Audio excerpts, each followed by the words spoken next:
Anyone's even fact-checked that one. But, the fact-checkers are busy and the media is gaslighting us on this debate. I find this so fascinating, CBS. Now, honestly, I don't know did you guys all watch this debate live? I watched it for about 3 minutes and I had to turn it off. I can't stand listening to Walz. Yeah, I know. I don't usually wish ill will on people, but I really wanted Tim Walz to bomb. I saw the highlights afterwards, but I couldn't. Yeah. Mm-hmm. Listen, I think J.D. Vance won the debate, whatever the hell that means. I don't think it's going to make any bit of difference, really, in the grand scheme of things in this election. But the left is pretend like Tim Walz did so well and J.D. Vance is like, oh my God, do you really believe so? This is CBS post-debate fact-checking. I mean, this stuff is so funny. So right away, here you go. We need to turn to CBS for fact-checking. By the way, live on air, they're trying to fact-check J.D. Vance, and he actually appropriately calls him out for it. But CBS confirmed, the CBS News confirmed team fact check, the biggest claim made by Governor Tim Walz in Ohio Center in tonight's debate in New York City. Misleading claim. Vance claims Trump peacefully gave. So this is how they lead it, right? And by the way, this is just what the Democrats' talking point is. The big supposed slip up in the whole debate is the fact that J.D. Vance couldn't admit that Trump lost the election. I don't like Trump. I didn't like J.D. Vance's response, but needless to say, they're making this like this is the most important issue to people. I think grocery prices and housing prices and the border are, and by the way, it's not just me, it's poll tested. Those are the biggest issues, but they're acting like this is the biggest thing for the undecided voters who probably didn't even watch the debate in the first place, right? So anyhow, they say it's misleading. Vance, it's really rich for Democratic leaders to say that Donald Trump is a unique threat to democracy when he peacefully gave over power on January 20th. And then they go on to fact check that. Did Donald Trump not step down from the White House? Did I forget? Are the Q people all correct about this thing? And he's still in charge? I thought Donald Trump left peacefully. I must have forgotten that. Mm-hmm. Right? Did he not leave peacefully? Details. President Biden was sworn in office on January 20th, 2021, assuming the office of the presidency from former President Donald Trump. However, before Mr. Biden's inauguration that day, pro-Trump protesters participated in a violent insurrection, that is subjective, by the way, at the U.S. Capitol building on January 6, 2021. The insurrection disrupted a joint session of Congress that had convened to certify the results of the 2020 presidential election. In the weeks leading up to the joint session, Trump pressured then Vice President Mike Pence, who presided over the certification of the results by Congress, to reject the votes. Pence later told Fox News, President Trump demanded that I use my authority as Vice President presiding over the count.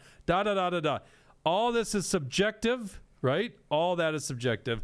But, hey, we're fact-checking here. Well, what happened with Walz during that one summer? Did Minneapolis burn or something? Well, you can't ask those kind of questions. That's irrelevant. We must care more about what's happening in the U.S. Capitol. By the way, clearly the people that were assaulting police officers, bad actors there, right?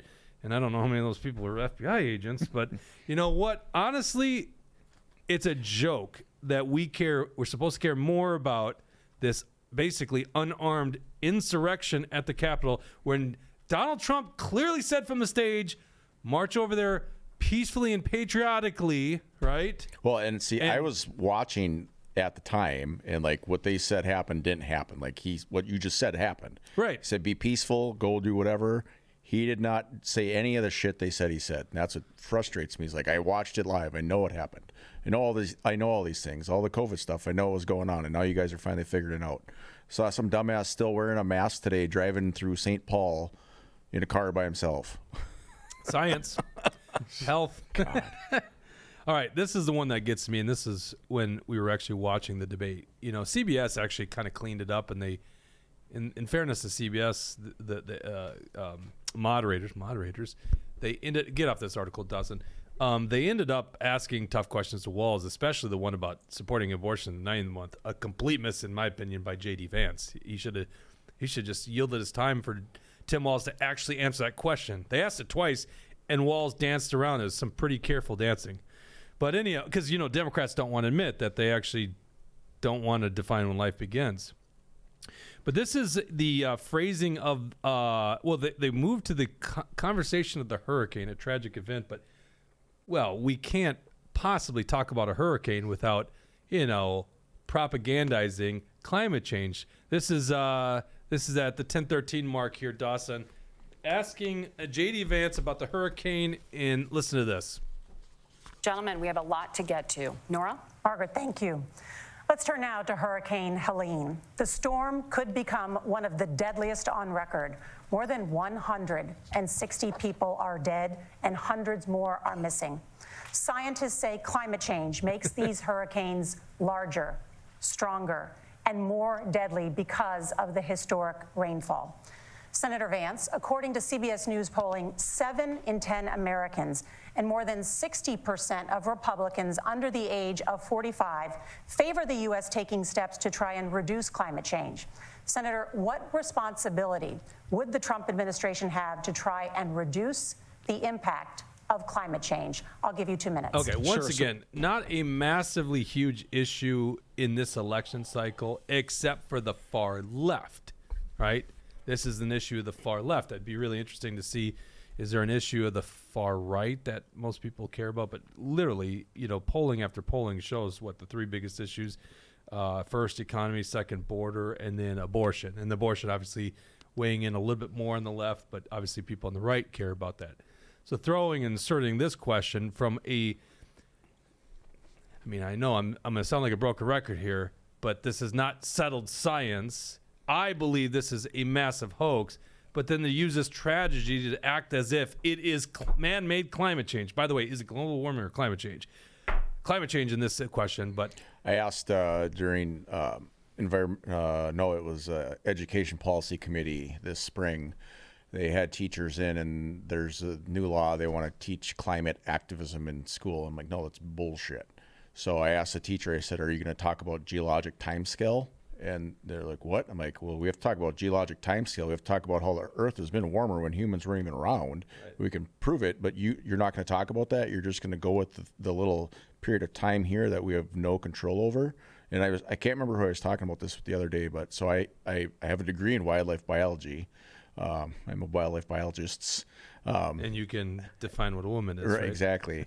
And so to get my degree, I had classes in geology, and at the time, when the climate stuff they were first pushing it, I had a professor that was very careful about how they taught us, because some of his friends literally this is probably the first time I've ever said this to any audience, but he had friends who were professors that just disappeared when they were trying to say this is a hoax, it's a lie.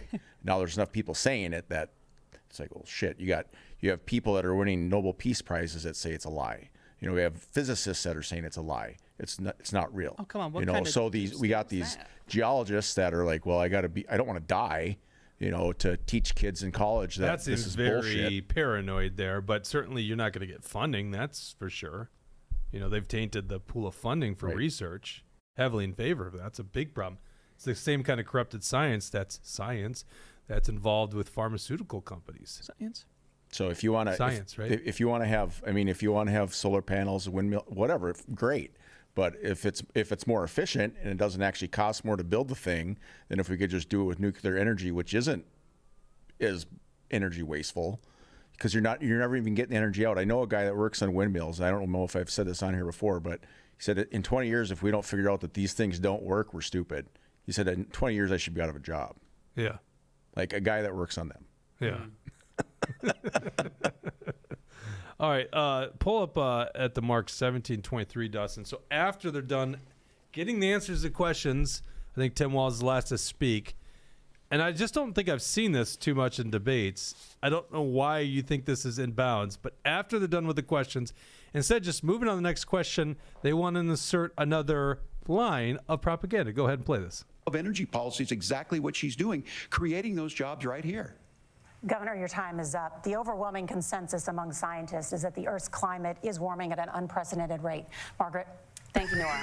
We're going to turn now to... What the hell is that? And it's not like they're going fact-checking J.D. Vance because it was after Tim Walz's 2 minutes. Why are you inserting that? I mean, if you can't just see the propaganda here, it's insane. When I went back and I re-listened to some of this, it's like, J.D. Vance, do you think that Trump is Hitler? Yes or no? Answer the question. Tim Walz, 1 + 1 = 2, and that's the answer. Do you agree? Yes. Well, except for his China question. Well, yeah. Well, actually, the China But question some was a were- little some tough, were but kinda the leading. one that was tougher was the 9-month I mean, it really abortion. isn't even that tough, though. All he had to say was, I misspoke. It was my Right. mistake, I misspoke. Okay, so and here's my that's it. conspiracy about this, Jesse. You tear holes in this. He has done so much, including multiple occasions of stolen valor and so many lies that are really out there, that I almost feel like this was his idea. Actually, it seems very obvious this was his idea, was to say I misspeak at times, right? That was his talking points. That was obviously prepared, okay? That I misspeak. And so when I said I carried weapons in war, no, I was just misspeaking. I'm just dumb like that. I do that. What was he was? It worked for Joe Biden. Yeah, he was he said something about himself. I could be like a Knucklehead. Knucklehead. There you go. So I'm just misspeaking. So that was clearly planned.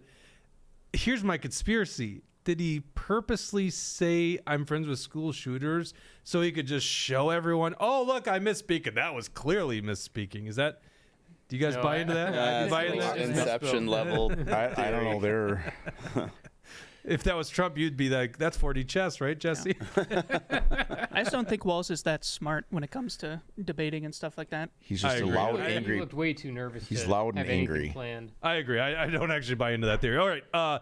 B4 Dawson, this is fake news. NBC gathered a bunch of undecided voters. So they just happened to find undecided voters in, I think it was Philadelphia or it was Pennsylvania. And triggered the early feedback is Jake. promising. What? Triggering me. I'm triggering you. Oh, man. What is that all about? That's about Jacob Fry. You don't know about Oh, Jacob I only Fry? saw the headline.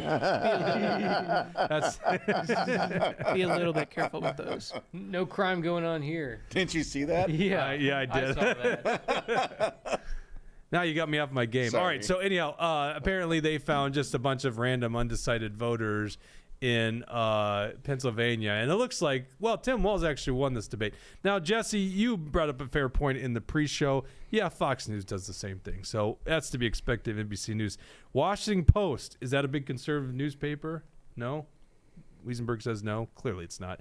Here's Washington Post, who when they actually, are we really going to get blocked here? Yep. Hit refresh real quick so they can see the graphic. Right there. 14 people say Vance, 8 people said Walz. You just have to trust us on that. There you go. Yeah, we're getting the.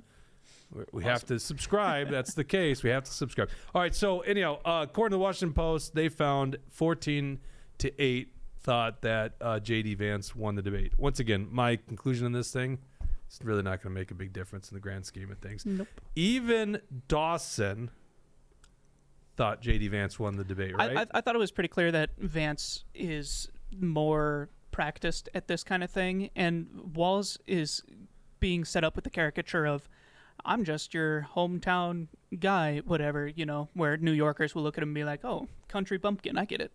But that's gonna fault him when it comes to debating, and all of a sudden he's gonna put on this pristine thing. I don't think so. I think even the New York Post called out CBS for what they were doing, though. So yeah. yeah, Uh-oh. which is great. Well, New York Post is Rupert Murdoch Well, paper. You weren't saying the Times, were you? maybe Post- something. Yeah, maybe Post it's is Times. part of the Fox Yeah. conglomerate, the Rupert Okay. Murdoch network.